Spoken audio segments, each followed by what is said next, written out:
Sulphate. तर हा कॅल्शियमचा physiological antagonist आहे. तर कॅल्शियम आणि मॅग्नेशियम हे दोघेही मेम्ब्रेन स्टॅबिलाइज करतात. याचं प्रिपरेशन येतं 50% MgSO4. तर एका ॲम्पूलमध्ये 1 ml मध्ये हा 500 mg असतो. याचं मेकॅनिझम ऑफ ॲक्शन बघू. नॉर्मली हा 4th most abundant extra cellular आहे. सोडियम राहील, मग पोटॅश, मग कॅल्शियम आणि मग नंतर मॅग्नेशियम आहे ती. आणि इंट्रासेल्युलरली पोटॅशियम नंतर मग मॅग्नेशियम असावा. कॅल्शियम सिक्वेस्टर्ड असतं. कॅल्शियम बाहेर आलं तर कॅल्शियम ओव्हरलोडमुळे भरपूर सारे प्रॉब्लेम होतात. तर हा एन्झाईमचा को-फॅक्टर आहे. प्रोडक्शनमध्ये प्रोटीन सिंथेसिस आणि DNA फंक्शनमध्ये खूप कामाचं आहे. पण हे त्याचे मेकॅनिझम नाही आहे. हे त्याचं फिजिओलॉजिकल झालं. मेकॅनिझम त्याचं इथे आहे की हा ACH रिलीज कमी करतो ॲट न्यूरोमस्क्युलर जंक्शन आणि ॲट M3 म्हणजे तुमचं smooth muscles in vessels and Gland झाले. नंतर निकोटिनिक ॲट NMJ झालं. NMDA सेंट्रल किंवा स्पायनल. L टाईप कॅल्शियम तुमचं व्हेसल्स झाले. नंतर हार्ट झालं, ब्रेन झालं. नंतर बीटा हे हार्ट आणि पुन्हा ब्रॉन्कस आणि मेम्ब्रेन स्टॅबिलायझिंग इन जनरल. तर याच्यामुळे याचे युजेस बघून घेऊन हा पेरिफेरली व्हेझोडायलेट करतो. तर आय थिंक मेम्ब्रेन स्टॅबिलायझेशनमुळे असेल, कॅल्शियम अँटागोनिझम असेल किंवा कॅल्शियम चॅनल्समुळे असेल किंवा M3वर असेल. ACH रिलीज पण कमी करतो. हा स्लो करतो, हार्टला पण स्लो करतो, ब्रेनला पण स्लो करतो. तर SAचा फ्रिक्वेन्सी कमी करेल, PR वाढवेल, कंडक्शन स्लो करेल. नंतर ब्रेनला पण डिप्रेसंट आहे हा, CNS डिप्रेसंट आणि अँटी कन्व्हल्सन. इन जनरल व्हेसल्सवर पण आहे, व्हेझोडायलेट करतो. सिमिलरली हा जे ब्रेन्सचे स्पास्टिक व्हेसल्स आहेत त्यांच्यावर पण काम करतो. SAH झाला असेल त्यांच्यामध्ये व्हॅसोस्पाझम कमी करण्याकरता वापरतात. नंतर ॲड्रिनालिनचे सर्वच इफेक्ट कमी करतो हा. व्हॅसोकन्स्ट्रिक्शन आणि ॲरिथमोजेनिक. हा मेडुलामधनं पण रिलीज कमी करतो आहे. हा कॅटेकोलामाइनचा रिलीज नर्वपासून मेडुलापासून. Actually medulla is nothing but ganglion. तर तो तिथनं पण रिलीज कमी करतो आहे, इथनं पण रिलीज कमी करतो. त्याच्यामुळे व्हॅसोकन्स्ट्रिक्टर आणि ॲरिथमोजेनिक ॲक्शन कमी होतात. लंगमध्ये स्मूथ मसल्स ब्रॉन्कोडायलेट करेल, तिथल्या व्हेसल्स डायलेट करेल. तर HPV अबॉलिश करतो, ब्रॉन्कोडायलेट करतो. रिनलमध्ये व्हेसोडायलेट करतो, त्याच्यामुळे डायुरेसिस करतो. युटेराईनच्या स्मूथ मसल कॉन्ट्रॅक्टिलिटी कमी करतो, टोन कमी करतो. तर टोकोलायटिक म्हणून, परंतु त्याचा डोस थोडा जास्त लागतो. 8 to 10 आहे. डोसिंगवर आपण पुन्हा येऊ. तर त्याच्यामुळे सेकंडरीली मग युटेराईन व्हस्क्युलर रेझिस्टन्स वाढेल. तर सगळे युसेजेस बघून घेऊ, प्रिपरेशन नंतर बघू. हायपोमॅग्नेसिमिया होईल मालअब्सॉर्प्शनमुळे, क्रिटिकल इलनेसमुळे. डायुरेटिक्समध्ये आपण बघितलं कॅल्शियम आणि मॅग्नेशियम डायुरेसिस होतात सगळ्यांसोबत. अल्कोहोलिझममध्ये होईल, डायुरेसिस असेल किंवा मालअब्सॉर्प्शन असेल.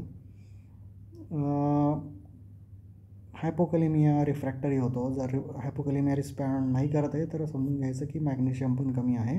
म्हणून युजली पोटॅशियमसोबत मॅग्नेशियम पण देऊन टाकायचं.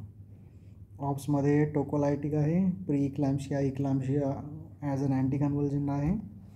डोसेज आपण सगळ्यांचे एकदाच एकत्र बघू. नंतर पॉलिमार्फिक वेटी म्हणजे torsades de pointes with QT prolongation. QT prolongation असेल तरच द्यायचं. Pulseless or with pulse. पल्सलेसमध्ये D5 तर करावं लागेल, मग त्याच्यासोबत तुम्ही मॅग्नेशियम ॲड करा. नॉर्मल याच्यात नाही द्यायचं आहे. QT प्रोलॉंग असेल तरच. अस्थमामध्ये देऊ शकतो, इंट्रॉप स्पाझममध्ये देऊ शकतो, आपण बघितलं ॲन्युरिझमच्या स्पाझममध्ये देऊ शकतो. टिटॅनसमध्ये मसल रिलॅक्सेशन करतो. नंतर हायपर रिफ्लेक्सिया असेल स्पायनल कॉर्ड इंजुरीनंतर त्याच्याकरता. नंतर ओपॉइड फ्री रेजिमेन आहे काहीतरी मुलियसचं, त्याच्यामध्ये कॅट डेक्समॅड लिग्नोसोबत देतो. आपण ॲनाल्जेसिक म्हणून पण देतो. रिस्पॉन्स प्रिव्हेंट करायला पण देतो. OPCs पॉयझनिंगमध्ये देतो. ACHचा रिलीज कमी करतो. तर हा कार्डियाक अरेस्टमध्ये QTC प्रोलॉंग असेल तरच द्यायचं, नॉर्मल QT नाही द्यायचं. कार्डियाक अरेस्टमध्ये पण ACLSमध्ये मेन्शन नाही आहे. लॉंग QT इन टॉर्साइडिस त्याच्यातच, ACLSमध्ये नाही आहे. CNS डिप्रेस करतो, न्यूरोमस्क्युलरचं पण ब्लॉक करतो, त्याच्यामुळे डोस कमी करावा लागू शकतो. आणि सक्सिनिकोलिनच्या आधी दिला तर पोटॅशियम रिलीज कमी करतो असं म्हणतात. आणि हा सगळ्यांचाच ब्लॉक वाढवतो, सक्सिनिकोलिनचा पण वाढवतो आणि NMDAचा पण वाढवतो. एका ठिकाणी म्हटलं स्कोलिनचा ब्लॉक इफेक्ट होत नाही, तर थोडं कॉन्ट्रोवर्सी आहे. नंतर निओनेटल हायपोटोनिया आणि निओनेटल डिप्रेशन खूपच हाय डोस असेल तरच होतं. निओनेटल डिप्रेशन ओनली सिव्हिअर असेल तरच. म्हणजे डोसेस करून घेऊ तर हा एका MGमध्ये 0.5, एका CCमध्ये 0.5 असेल MG. तर आपल्याला द्यायचं याला 50. तर कसं लक्षात घ्यायचं, MGSO4, O4 म्हणजे 40, तर 40 ते 60 असा त्याचा पर MG डोस आहे. तर 50 पकडा मधात. तर 50 × 50 2.5 होतो. पण युजली आपण 4 ॲम्पूल म्हणजे 2 ग्राम युजली देऊ शकतो पेशंटला ॲज अ प्री मेडिकेशन म्हणून. तर IV इमिजिएटली ॲक्ट करतो आणि एका तासात IM ॲक्ट करायला टाईम लागतो. म्हणून युजली आपण IM रेजिमेन नाही प्रिफर करत. ड्युरेशन पण 30च मिनटं आहे. तर इवन मॅग्नेशियमची डेफिशियन्सी जरी असेल तरी हा युरिनमधनं एक्सक्रीट होतो. तर हे विचित्र काम आहे. तर तिथनं कदाचित व्हॅझोडायलेट डायुरेसिस होतं, त्याच्यामुळे असेल जे काही आहे. तर त्याच्यामुळे आपल्याला कंटिन्युअस द्यावं लागतं आणि याचा यायला टाईम लागतो. ब्लड ब्रेन बॅरियर पॅसेंटल सगळं क्रॉस करतो. तो जस्ट आयन आहे, त्याच्यामुळे 2 रेजिमेन आहेत. तर 4 mg IV बोलस, त्याच्यानंतर 1 ग्रॅम पर आवर. हा झुस्पान झाला. झुस्पान कॉमनली देतो. IM पेनफुल आहे, तर IMमध्ये ते काय करतात, लोडिंग IV देऊन टाकतात आणि सोबत बाबा मग IM चालू करतात. तर हे लो इकॉनॉमिक कंट्रीमध्येच करतात. 5 mg IM लोडिंगसोबत आणि नंतर 5 mg, हे 5 mg इन ईच बटक आहे, म्हणजे हे 10 आणि नंतर मग 5 mg एव्हरी 4 आवरली अल्टरनेट बटकमध्ये. पेनफुल आहे, नको द्यायला. तर बाकी मग ॲनाल्जेसियासाठी मग आपण 50 mg आणि मग नंतर 1 ग्राम पर आवरने मेंटेनन्स चालू करतो. जिथे कंटिन्युअस इन्फ्युजनची गरज नाही आहे तिथे आवश्यक नाही, बट द्यायचं आहे तर 50 mg लोडिंग, त्याच्यानंतर 1 ग्राम पर आवर. तर इक्लाम्शियामध्ये जर रिफ्रॅक्टरी असेल, सीजर्स थांबत नसतील, तर तुम्ही पुन्हा रिपीट करू शकता loading dose 2 to 4 mg over 5 minutes. आणि मग तुम्हाला मॉनिटरिंग नंतरच करू एकदा. ठीक आहे. 1 gram to 2 gram per hour, 2 ग्रॅमपर्यंत जाऊ शकतो. म्हणजे डबल डोसेस करू शकतो, लोडिंग डबल आणि इन्फ्युजन पण डबल. हा फेनिटॉइनपेक्षा चांगला आहे. तर इक्लॅम्शिया प्री इक्लॅम्शियामध्ये मॅक्सलसारखं दुसरं काही नाही आहे. पण थेरापेटिक डोसेसला सुद्धा मसल विकनेस दिसून येतो. इक्लॅम्शियामध्ये दुसरं काहीच नाही बोलायचं. MGSO4च आहे. MGSO4 लोड करायचं, नाही झालं पुन्हा लोड करायचं. त्याच्याने नाही ॲक्ट झालं तर मग तुम्ही कुठे phenytoin diazepam 3rd 4th line, but not it without magnesium. Acetylcholine secretion कमी होईल, एक्सेप्टेबिलिटी कमी होईल. दोघांचा ब्लॉक वाढवतो असं लिहिलं आहे. एका ठिकाणी लिहिलं नाही, फक्त NMDRचाच कमी करतो. तर टॉक्सिसिटी झाली तर काय करणार? टॉक्सिसिटी झाली तर आपण बघितलं कॅल्शियम फिजिओलॉजिकल अँटागोनिस्ट आहे. कॅल्शियम ग्लुकोनेट 1 ग्रॅम द्या, म्हणजे जे 10 cc वाला ॲम्पूल आहे ते पूर्ण, कारण की ते 10% आहे. तर त्याच्यामध्ये 900 असतं. तर 1 बंपूल. आणि मग या लेवल आणि या बघून घ्या एकदा. चला, तर नॉर्मल व्हॅल्यू 1.5 to 2 कशी लक्षात ठेवायची? मॅग्नेशियम +2 आहे, तर 2 ± 0.5 तो 1.5 to 2.5 नॉर्मल त्याची व्हॅल्यू आहे. थेराप्युटिक 4 to 7 आहे. मग त्याच्यावर मग तुमचं डिप्रेशन चालू होतं.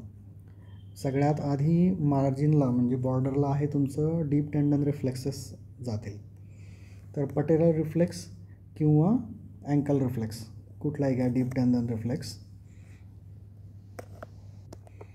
ट्रीटमेंट काय, कॅल्शियम ग्लुकोनेट, नंतर IV फ्लुइड लूप डायुरेटिक्स सिक्रेशन्स वाढवतील. फ्युरोसेमाइडने कॅल्शियम मॅग्नेशियम दोघांचंही सिक्रेशन होतं. लास्ट ऑप्शन डायालिसिस किंवा आणि इथं स्टॉप तर करायची जर मेडिकेशन.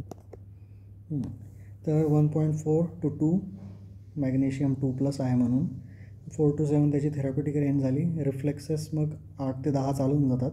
मग 10 ते 15 रेस्पी आणि मग 15च्या पुढे कार्डियॅक. रेस्पिरेटरी डिप्रेशन होतं, मग पुढे कार्डियॅक अरेस्ट होतो.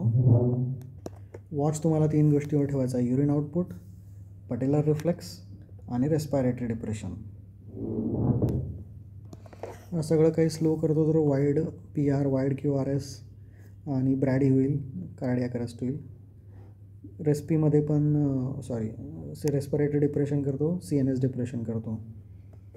तर 4 to 7 थेराप्युटिक आहे. मग त्याच्या पुढे मग तुमचं 7 ते 10 टेंडॉन रिफ्लेक्सेस डिप्रेस व्हायला चालू होतात. मग 10च्या पुढे तुमचं रेस्पी आणि कार्डियॅक येऊन जातं. 12च्या वर तर it is fatal. Magnesium is 2 to ±0.5. Phosphate between 3 to 4, 3.5 ±1 म्हणजे 3 to 4 दोघांच्या मधात 3.5 ±1 म्हणजे 3.5 ±1 तर 2.5 to 4.5 अशी त्याची रेंज आहे. 2.5 to 4.5 आहे. हायपो is less than 2.5, hyper is more than 4.5.